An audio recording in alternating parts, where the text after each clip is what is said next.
میں نے آپ کی ایک ویڈیو میں دیکھا تھا، آپ نے کہا کہ اگر کوئی چاند پہ ہو اور اس کو وہاں نماز پڑھنے کا موقع ملے تو اس کا قبلہ کس طرف ہونا چاہیے، تو آپ سیدھا زمین کی طرف دیکھیے. دیکھیں آپ میری ریسرچ بھی دیکھ لیجیے، میں کتنا آپ کو فالو کرتا ہوں. تو سیدھا زمین کی طرف دیکھیے، آپ کا قبلہ وہی ہے.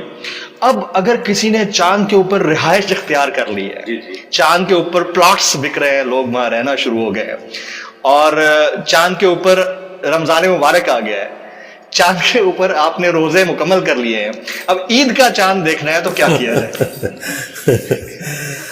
پہلی تو بات یہ ہے کہ سب سے پہلے ہمارے ملک کے جو پراپرٹی ڈیلرز ہیں، جی پراپرٹی ڈیلرز جتنے ہیں نا، سب سے پہلے تو یہ وہاں پہنچیں گے. ویسے میں آپ کو بتاؤں یہ پاسبل بھی ہے.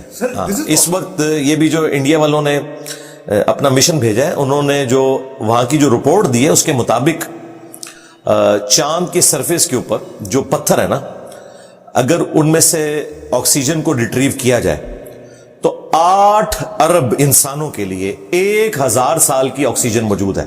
1000 سال تک. اس وقت جتنے لوگ ہیں نا، یہ 1000 سال تک کم از کم چاند پہ رہ سکتے ہیں، لیکن وہ اگر حاصل کر لی جائے. عید کیسے منائیں؟ ہاں جی، عید تو میرے بھائی یہاں پہ بھی ایک نہیں ہو رہی ہے، تو میرا خیال ہے کہ جس کا دل کرے سعودیہ کے ساتھ کر لے، جس کا دل کرے پاکستان کے ساتھ کر لے. سیٹلائٹ سے کنیکشن ہوگا اور سعودیہ والوں سے رابطہ کیا جائے تو چاند ظاہر ہے اس کے لیے دیکھیں جو مرکزی پوائنٹ ہے وہ تو زمین ہی ہے نا، چاند کو دیکھنے کے پوائنٹ آف ویو سے. تو ظاہر ہے کہ اسی چیز کو فالو کیا جائے. جب انسان چاند پہ پہنچ جائے گا تو اس کا زمین کے ساتھ بھی رشتہ رہے گا. ابھی دیکھیں میں نے جو اس میں ایک اور بات کی تھی کہ صحیح مسلم میں حدیث ہے کہ جب دجال دنیا میں آئے گا تو پہلا سال 1 سال کا دن ہوگا، دوسرا دن 1 مہینے کا، تیسرا 1 ہفتے کا، اور اس کے بعد نارمل دن. تو صحابہ کرام نے کہا کہ ہم نمازوں کا کیا کریں گے؟ تو آپ نے فرمایا تم اس اعتبار سے اسے کاؤنٹنگ کر لینا، اس کو شمار کر لینا. اب اس زمانے میں تو لوگ شمار نہیں کر سکتے تھے، اس زمانے کی ضرورت تھی تو اب شمار ہے. 24 گھنٹے کے دن رات والا معاملہ وہاں پہ چل رہا ہے. اگرچہ سورج افق کے لانگ چلتا ہے 6 مہینے تک، لیکن دن رات انہوں نے اس اعتبار سے ڈیوائیڈ کیے ہوئے ہیں.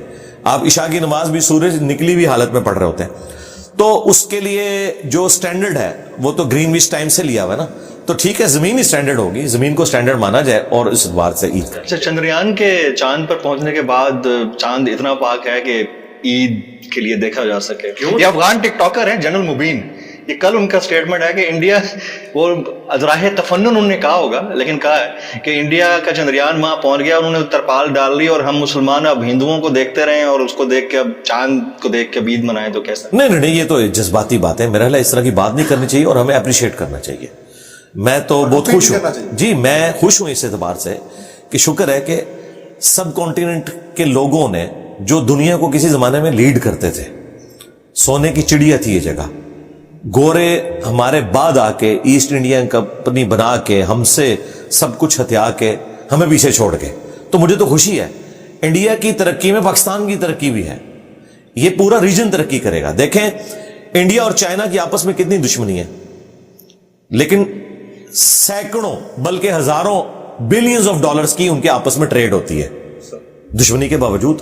اور ہم ابھی تک جذباتی ڈاکٹرن کو لے کے چل رہے ہیں. میں بالکل اس حق میں نہیں ہوں کہ انڈیا پاکستان کی کوئی جنگ ہو، لڑائی ہو. دونوں غریب ملک ہیں، ایک دوسرے کو مار بیٹھیں گے.